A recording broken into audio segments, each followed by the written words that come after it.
Hey guys, and welcome back to my channel.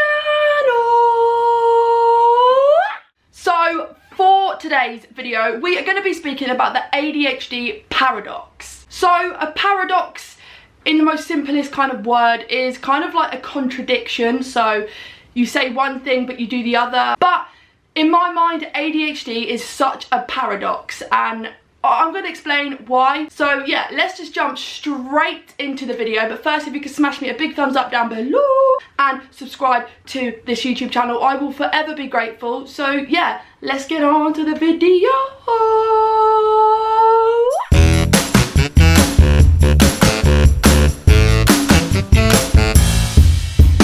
So in my personal experience with ADHD, it's kind of like a minefield, right? You got to tread really, really carefully, just because at any minute you can blow. You can literally go off in a meltdown and just have a huge kind of emotional reaction to anything, and you can do that yourself. You can trigger yourself. And along my journey of, you know, being diagnosed with ADHD, I have learned that there are just some things I just cannot try to force myself to do. Today's kind of video, what I want to talk about is the paradox, some of the things that I want to do but I can't do, and I'm either this or I'm that. There's no like happy medium. It's either in or out. Basically, it's like the all in kind of thing. There's no just doing it in the middle. It's either like you're all in or you're all out, or you're all this and you're all that.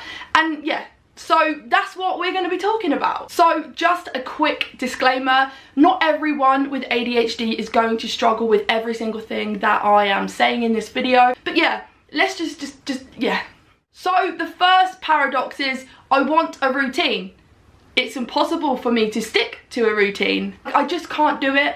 Every time I set myself a routine, my ADHD is like, nah, not today. And it's just like, I need routine for stability, and then my ADHD is just like, nah, not today. And it's just like, and yeah, that's the first paradox. So the next one is, I can't focus, I can't stop focusing. A lot of people associate ADHD with not being able to like concentrate, or, you know, just not have fidgeting and doing all this. But sometimes there is the opposite side to ADHD, where you just can't stop hyper focusing, and you hyper focus on things that you're super passionate about, you have a real keen interest in. Or in my case, sometimes if someone tells me I can't do something, I hyper focus on it and I will do it regardless of how hard it takes me, how long it takes me. I will prove them wrong. So yeah, I can't focus at all. I can't stop focusing. Like there's two sides to ADHD, like a paradox, okay? You're either this or you're that, or there's no in between. The next one is, I want to do nothing, I want to do everything. Again, it's a common paradox with us ADHDers. Sometimes we're like super motivated and like we really want to do something, and we're like, yeah, today I want to do this, and you get up and you do it. And then other days you're like, I don't want to do anything. And it can even be the same day. You can make plans and you're like, you get up, I want to do this, and then 10 minutes later, I don't want to do anything. So yeah, it's another common paradox. This is one that I know not all ADHDers are going to, you know, struggle with, because there are, the inattentive type of ADHD. Some people that have that are very shy and, you know, introverted, where some aren't. So this is going to apply to some but not all ADHDers. And it is, I can't stop talking, I don't want to talk to anyone. You know, there's no happy medium. There's not just like a chit chat. No, like I can't stop, you can't shut me up, or I just don't want to talk to you and I'm not going to engage in anything you say. So yeah, yeah. By the way, this video is not sponsored by Starbucks, but you know, if you want to sponsor me, go ahead, mate. I'm in your shop like every day. I go to Starbucks like all the time. They even know my name in Starbucks. So the next one is, I have so much energy, I have no energy, and I'm totally exhausted, and I'm absolutely overwhelmed, and I'm burnt out. That's that one that I'm pretty much always in. So a lot of people associate ADHD with hyperactivity, kind of like bouncing around, and like they expect you to be doing this, okay? Like all the time. They expect you to be like full of energy like that all the time. But the thing is, this is just not what ADHD is. It's not realistic. How do you think we can maintain this amount of energy. Like, it's impossible. It's really impossible. We have to try and keep up with our head, but doesn't necessarily mean we're going to be able to. Sometimes we exhaust ourselves, we're so overwhelmed because our mind wants to do everything and we just can't keep up. So yeah, totally exhausted and overwhelmed and burnt out and absolutely filled with energy. So yeah, so the next one is having so many thoughts and feelings, being totally numb and empty and lost and just feeling nothing. You know, people don't associate ADHD with this type of kind of trait, but a lot of ADHDers do feel so many intense emotions, like with every scenario. So every environment you go in, you're like smashed in the face with sensory overload, and then your emotions are kicking in.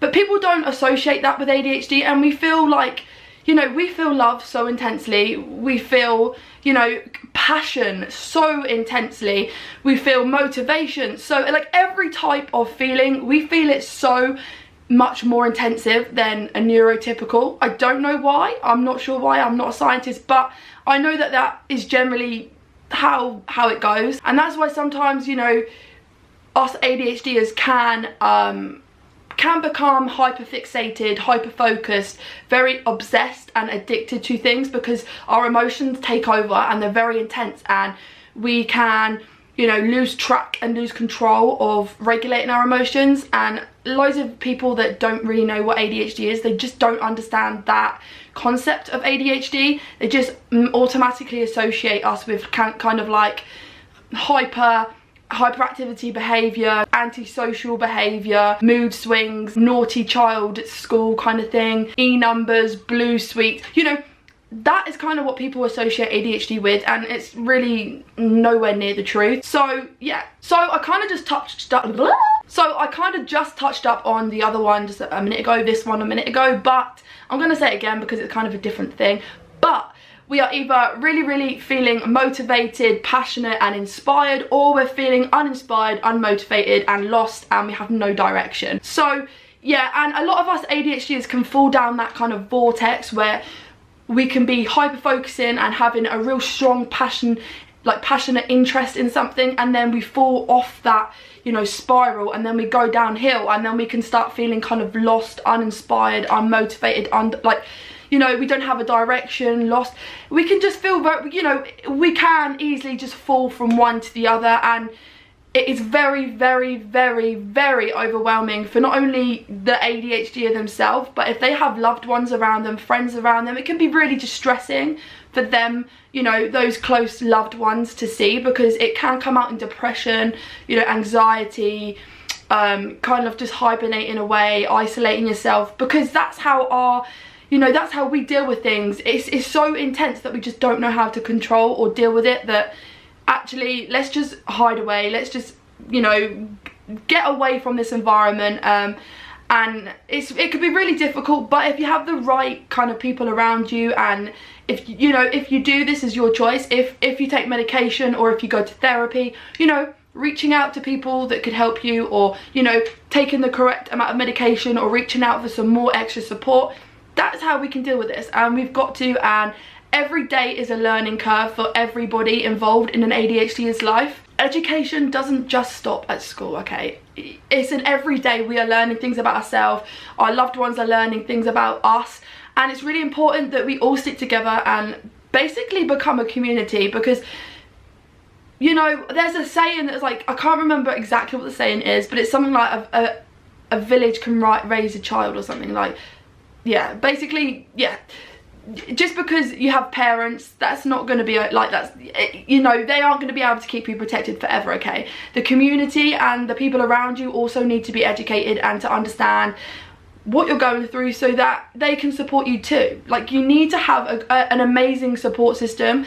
You would think that the government would, you know, train people to be like that, to naturally know a decent amount about ADHD, but it doesn't work like that, unfortunately, in schools or college or, you know, halfway houses or anything like that. There isn't anything out there for us ADHDers, so we have to do it ourselves. This one, again, is something that us ADHDers can feel very intensely, and that's, we can feel very confident, and we can feel very self-conscious. Like, it can flip between the two within minutes.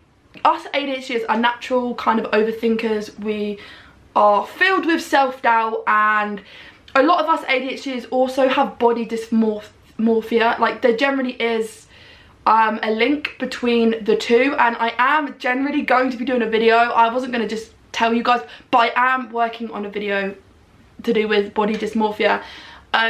And I think it's really important that people start to kind of educate themselves on what other kind of conditions, disorders, illnesses, or whatever you want to call them, you know, can link to ADHD, because there is such a spectrum. I know ADHD isn't a spectrum, but in my eyes I kind of see it as a spectrum, because there's so much that can be, you know, it can either go this way, that way, up, down, you know. It is generally a spectrum of feelings, emotions, you know, comorbid kind of conditions. Like, it is generally a spectrum of all different things that could potentially be linked to your ADHD. But what I'm trying to get at is we all have to educate one another, okay? We all have to learn different things in order to build the community of ADHDers, neurodivergents. We have to do it because no one else is going to do it for us. It's just never going to happen otherwise. So remember, just because you can do one thing and the other person with ADHD can't do that thing, or they can do it, you can't, that doesn't mean that your ADHD is invalid, or their ADHD is worse than you, or you can't cope and they can cope. You know, everyone's ADHD is different, it's unique to you, and it's really important that we know that, because nobody really understands that. So yeah, thank you so much for watching my video. I will see you next time. Remember to like and subscribe down below. Comment if you have any particular paradoxes that I didn't mention. Comment them down below. If you can resonate with this video, make sure you do like it and you share it with all your other neurodivergent friends, because come on, we've got to build this community, guys. Thank you, and I will see you next time. Bye.